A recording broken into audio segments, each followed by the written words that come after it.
క్రిస్పీగా నోట్లో వేస్తే కరిగిపోయేలా ఉండే చెక్కిలాలు ఇంట్లోనే పర్ఫెక్ట్గా రావాలి అంటే కొన్ని కొలతలు కొన్ని చిట్కాలు పాటించాలి. ఈరోజు నేను మా ఇంట్లో పెద్దలు నేర్పించిన పాతకాలపు పద్ధతిని మీతో షేర్ చేసుకుంటున్నాను. వీడియో ఎక్కడ స్కిప్ చేయకుండా చూడండి. అప్పుడే మీకు కూడా చెక్కిలాలు నూనె పీల్చుకోకుండా కరకరలాడుతూ చాలా రోజుల పాటు నిల్వ ఉంటాయి. మరి ఇంకెందుకు ఆలస్యం, వీడియోలోకి వెళ్ళిపోదామా? దీనికోసం 1 కేజీ బియ్యాన్ని శుభ్రం చేసి తీసుకోవాలి. మీకు ఇక్కడ కిలోల లెక్కన చెప్తాను, అలాగే కప్పు కొలతలతో కూడా చూపిస్తాను. మీకు ఏది నచ్చితే అలా చేసేసుకోండి.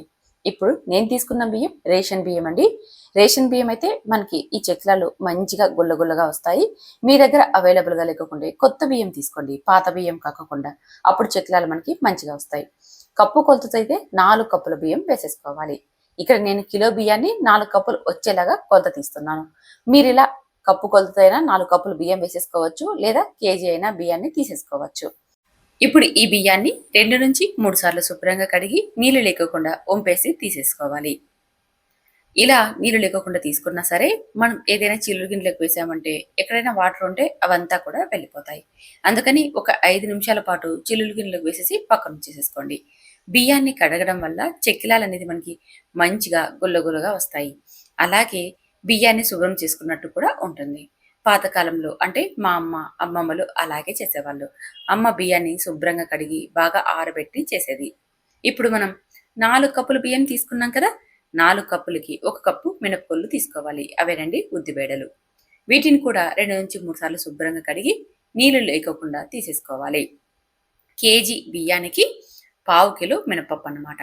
ఇక్కడ మీకు కిలోల లెక్కను కూడా చెప్తానని చెప్పాను కదా. కేజీ బియ్యం తీసుకున్నాం కదా, దానికి 1/2 కిలో మినపప్పు అయితే సరిపోతుంది. 4 కప్పులకి 1 కప్పు అన్నమాట. ఇలా తీసేసుకోండి.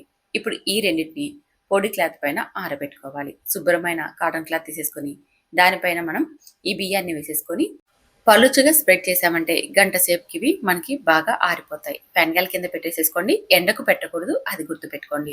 మనం నీడనే వీటిని ఆరబెట్టుకోవాలి. గంట తర్వాత చూపిస్తున్న చూడండి, బియ్యం చక్కగా ఆరిపోయాయి. ఫ్యాన్ గాలి కింద ఇలా 1 గంట సేపు పెట్టామంటే చాలండి, బియ్యం అలాగే మినపగుళ్ళు 2 కూడా మనకి తడి లేకోకుండా బాగా పొడి పొడిగా అయిపోతాయి. ఇప్పుడు వీటిని ఒక బౌల్లోకి తీసేసుకోండి.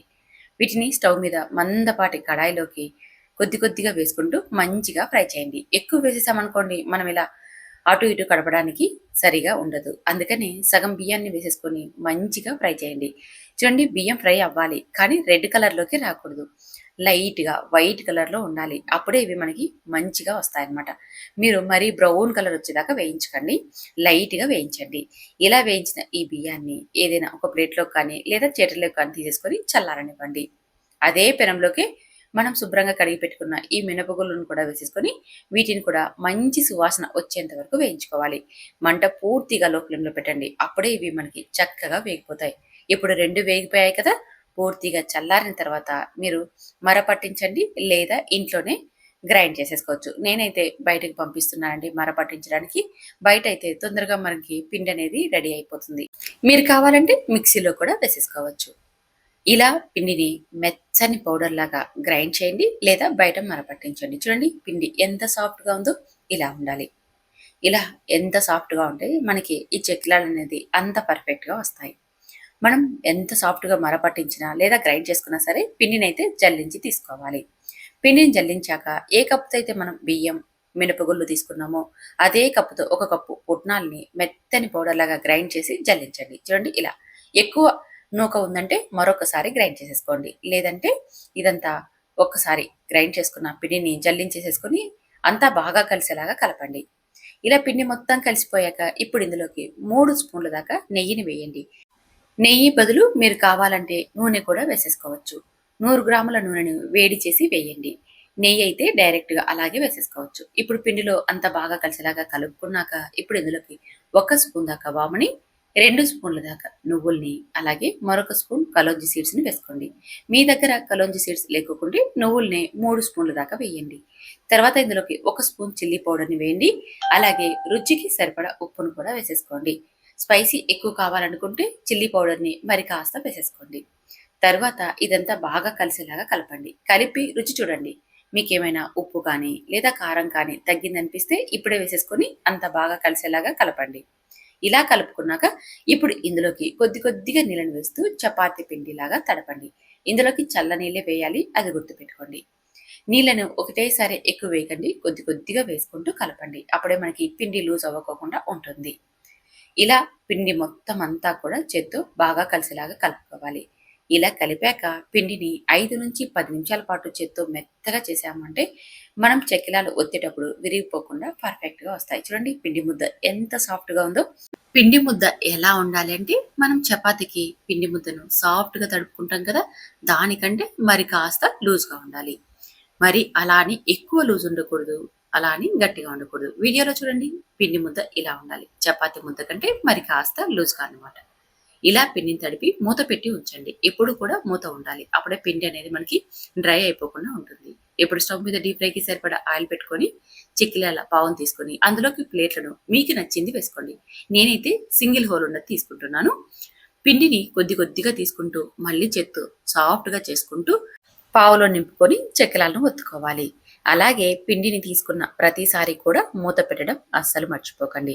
ఇక్కడ చెక్కిలాలు ఒత్తుకోవడానికి నేనైతే ఆయిల్ కవర్ తీసుకుంటున్నాను. మీరు కావాలంటే ఆ ప్లేస్‌లో పాలిథిన్ కవర్ లేదా బటర్ పేపర్‌ని తీసేసుకోవచ్చు. ఆయిల్ పేపర్ పైన నేనైతే వేస్తున్నానండి. పిండిని మనం పర్ఫెక్ట్‌గా తడిపామంటే ఇక్కడ మీరు వీడియోలో చూపించిన విధంగా ఈజీగా చెక్కిలాలను ఒత్తుకోవచ్చు. ఏ మాత్రం కూడా విరిగిపోవు. చూడండి చిన్న పిల్లలు కూడా ఒత్తేస్తారనమాట. ఇలా మనం చకచక వంటలు తయారు చేసుకోవాలి అంటే మనం పిండి తడిపేటప్పుడే జాగ్రత్తలు తీసుకున్నామనుకోండి మనకి చక్కగా వస్తాయి. చూడండి ఏ మాత్రం విరిగిపోకుండా పర్ఫెక్ట్‌గా వస్తున్నాయి కదా! అలాగే ఇలా చేతిలోకి వేసుకున్నప్పుడు కూడా విరిగిపోవు. ఆయిల్‌లోకి వేసినప్పుడు కూడా విరిగిపోవు. పిండి ముద్దను పర్ఫెక్ట్‌గా తడపండి. ఇప్పుడు స్టవ్ మీద డీప్ ఫ్రైకి సరిపడా ఆయిల్ పెట్టేసాం కదా! ఆయిల్ వేడెక్కిందో లేదో చెక్ చేసేసుకోవాలి. ఆయిల్ బాగా వేడెక్కిన తర్వాత ఇప్పుడు ఇవి ఆయిల్‌కి సరిపడా వేసేసుకోవాలి.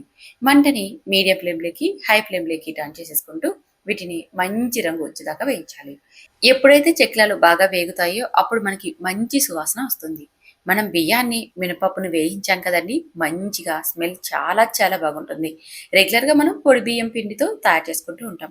ఒక్కసారి ఇలా బియ్యాన్ని కడిగి, ఆరబెట్టి, వేయించి చేశారంటే ఎంత రుచిగా ఉంటాయో. చాలా కమ్మగా ఉంటాయండి.